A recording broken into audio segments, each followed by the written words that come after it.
Sir, നമ്മുടെ ഒരു മറ്റൊരു വിഷയം എന്തെന്ന് വെച്ചാല് ഈ മലപ്പുറം ദേശത്തെ ആൾക്കാരെ കഴിഞ്ഞ ഏതാനും മാസങ്ങൾക്ക് മുമ്പ് മുഖ്യമന്ത്രി അവിടുത്തുകാരെ മൊത്തത്തിൽ അടച്ചാക്ഷേപിച്ചു.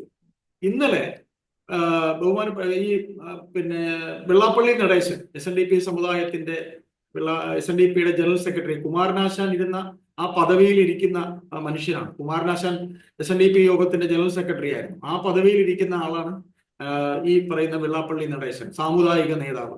ഈ സാമുദായിക നേതാവ് മലപ്പുറത്തുകാരെ ഇന്നലെ പറഞ്ഞത്, അവിടുത്തെ അതായത് മലപ്പുറത്ത് താമസിക്കുന്ന SNDPക്കാർക്ക് പിന്നെ ശരിക്കൊന്ന് സംസാരിക്കാനോ മിണ്ടാനോ കഴിയുന്നില്ല. മലപ്പുറം എന്ന് പറയുന്നത് ഒരു ഭീകര രാഷ്ട്രം എന്ന രീതിയിലൊക്കെയാണ് പുള്ളി സംസാരിച്ചത്. മലപ്പുറത്തിനൊരു മഹിമയുണ്ട്. ആ മഹിമ മനസ്സിലാകാതെയാണോ വെള്ളാപ്പള്ളി സംസാരിച്ചത്? ആ സംസാരിച്ചത് ശരിയായോ? സാർ ഒന്ന് പറഞ്ഞു, ഒന്ന് ചുരുക്കി പറഞ്ഞു. എനിക്ക് അങ്ങനെ തോന്നുന്നില്ല. കുമാരനാശാൻ ഇരിക്കുന്ന കസേരയിൽ ഇരിക്കുന്നത് കൊണ്ട് തന്നെയാണ് ശ്രീ വെള്ളാപ്പള്ളി നടേശന് അങ്ങനെ പറയേണ്ടി വന്നത്, പറയാൻ കഴിഞ്ഞതും. മലബാറിൽ നടന്ന ഏറ്റവും വലിയ ഹിന്ദു കൂട്ടക്കൊല, മലബാർ ലഹള എന്ന് പറയുന്ന 921 ഖിലാഫത്തിന്റെ പേരിലുള്ള കൂട്ടക്കൊല കഴിഞ്ഞപ്പോൾ കുമാരനാശാൻ അവിടെ പോയി കണ്ട, ഞാൻ വിശ്വസിക്കുന്നത് അവിടെ പോകാനും കാണാനും ഒക്കെ അദ്ദേഹത്തിന്റെ ആത്മീയ ആചാര്യനായിരുന്ന ഗുരുദേവന്റെ തന്നെ നിർദ്ദേശം ഉണ്ടായിരിക്കും എന്ന് തന്നെയാണ് ഞാൻ വിശ്വസിക്കുന്നത്.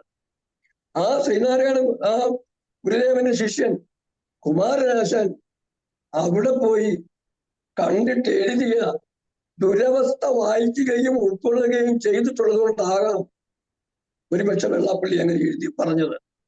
ഇനി അതുമല്ലെങ്കിൽ മലയാള ഭാഷയുടെ പിതാവായ തുഞ്ചത്ത് രാമാനുജൻ എഴുത്തച്ഛന്റെ ആ തുഞ്ചൻ പറമ്പിൽ എഴുത്തച്ഛന്റെ ഒരു പ്രതിമ വെക്കാൻ അനുവദിക്കുന്നില്ലാത്ത സമകാലിക രാഷ്ട്രീയം, ഇന്നത്തെ രാഷ്ട്രീയം, അത് കൃത്യമായും മനസ്സിലാക്കിയ സാഹചര്യത്തിലായിരിക്കാം വെള്ളാപ്പള്ളി നടേശൻ അത് പറഞ്ഞത്. ഒന്നുകൂടി മുന്നോട്ട് പോയാൽ വർത്തമാനകാലത്ത് കേരളത്തിൽ അങ്ങോളം ഇങ്ങോളം നടക്കുന്ന ആ ലവ് ജിഹാദ് എന്ന് പറയുന്ന ക്രൂരമായ കടന്നാക്രമണത്തിന് അതിനിരയായ വലിയ സംഖ്യയോളം വരുന്ന ജനങ്ങളുടെ പ്രതിനിധിയായ വെള്ളാപ്പള്ളി നടേശൻ അങ്ങനെ പറഞ്ഞെങ്കിൽ ആ പറഞ്ഞതിന് അതിനപ്പുറമുള്ള അർത്ഥങ്ങളും ഉണ്ടാവും. മാത്രമോ, അവിടെ വേറൊരു ജില്ല EMS അത് കൊടുത്തത്. കമ്മ്യൂണിസ്റ്റ് മാർക്സിസ്റ്റ് പാർട്ടിയുടെ നേതാവ് EMS അവിടുത്തെ ഒരു ജനവിഭാഗത്തെ പീഡിപ്പിക്കാൻ വേണ്ടി മതത്തിന്റെ അടിസ്ഥാനത്തിൽ അവിടെ ഒരു ജില്ല തിരിച്ചു കൊടുത്തു. കേരളത്തിനെ പോലെ എതിർത്തതാണ്. കേരളവും ഭാരതവും ആ സങ്കല്പത്തിനെതിരായിരുന്നു.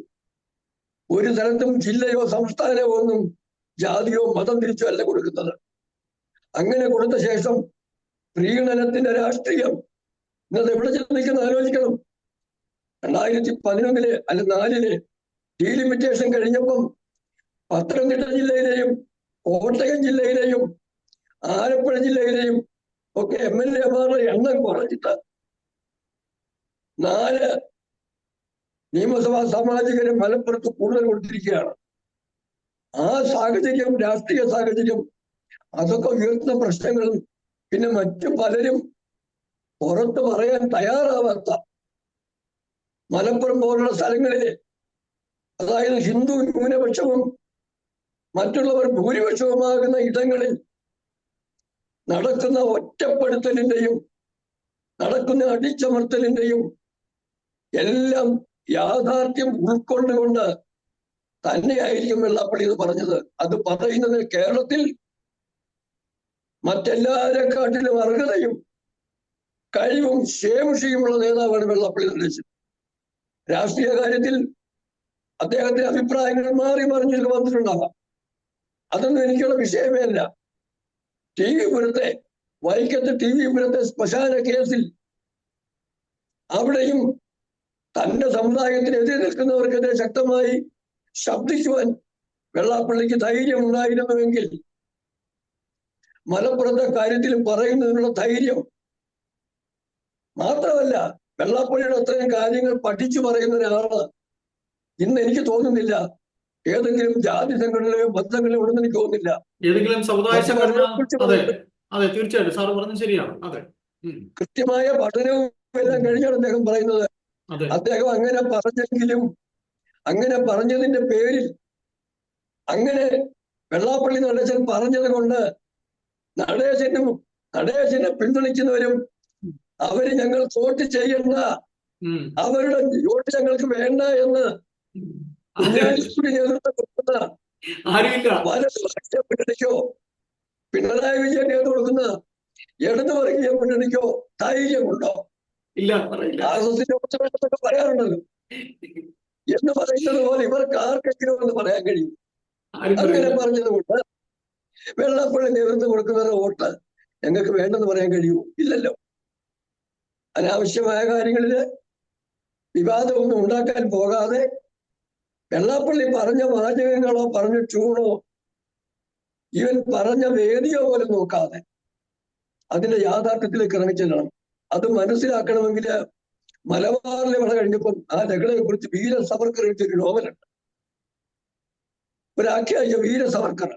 അദ്ദേഹം ഒന്ന് ജയിലില്ല, കാര്യങ്ങൾ കേട്ടറിഞ്ഞ അദ്ദേഹം ഒരു നോവലുണ്ട്, മാപ്പിള എന്നാണ് നോവലിന്റെ പേര്, മറാഠിയിൽ എഴുതിയത്.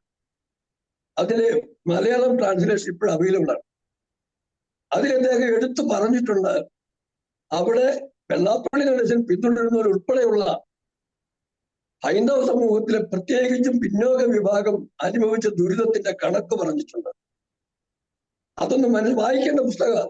പിന്നെ ഏറ്റവും പ്രധാനമായിട്ട് വെള്ളാപ്പള്ളി പറഞ്ഞതിനെ കണ്ണടച്ച് വിമർശിക്കാതെ വെള്ളാപ്പള്ളി പറഞ്ഞതിന് വസ്തുതകൾ ഉണ്ടെങ്കിൽ പറയൂ.